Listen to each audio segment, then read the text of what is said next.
एक जंगल में हाथी और बकरी रहते थे, जो बहुत अच्छे दोस्त थे। दोनों साथ मिलकर रोजाना भोजन की तलाश करते और मिल बैठकर भोजन करते थे।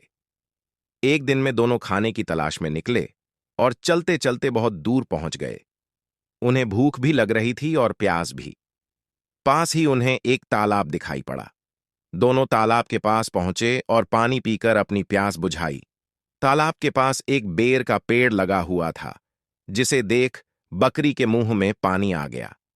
उसने हाथी से अपनी सूंड द्वारा बेर तोड़ने का निवेदन किया। हाथी ने अपनी सूंड से बेर के पेड़ का तना हिलाया और ढेर सारे पके हुए बेर नीचे गिरने लगे। बकरी बेरों को समेटने लगी। उसी पेड़ में एक चिड़िया का घोंसला भी था। उस समय चिड़िया भोजन की तलाश में निकली थी, लेकिन घोंसले में उसका बच्चा सो रहा था।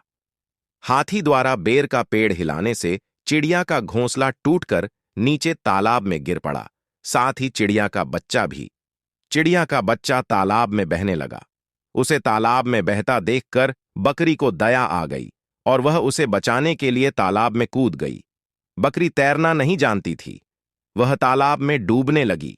हाथी ने अपने दोस्त को तालाब में डूबते देखा तो फौरन तालाब में छलांग लगा दी और बकरी और चिड़िया के बच्चे दोनों को बाहर निकाल लिया।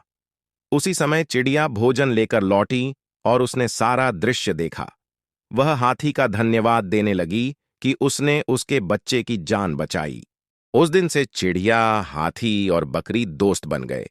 चिड़िया ने हाथी और बकरी को बेर के पेड़ के नीचे रहने का आमंत्रण दिया। हाथी और बकरी उसी बेर के पेड़ के नीचे रहने लगे। चिड़िया जब भी भोजन लेने जाती तो वापस आकर हाथी और बकरी को उन पेड़ों के बारे में बताती जिनमें फल लगे हैं, जिससे हाथी और बकरी के लिए भोजन ढूंढना आसान हो गया। वे हिल मिलकर खाते पीते मजे से साथ रहने लगे। सीख: दूसरों के प्रति सदा प्रेम भाव रखना चाहिए और कभी दूसरों साथ गलत नहीं करना चाहिए। यदि कभी भूल से कुछ गलत हो भी गया तो उस गलती को सुधारने में देर नहीं करनी चाहिए। हिल मिलकर एक दूसरे की सहायता करते हुए जीवन जीने का एक अलग ही आनंद है।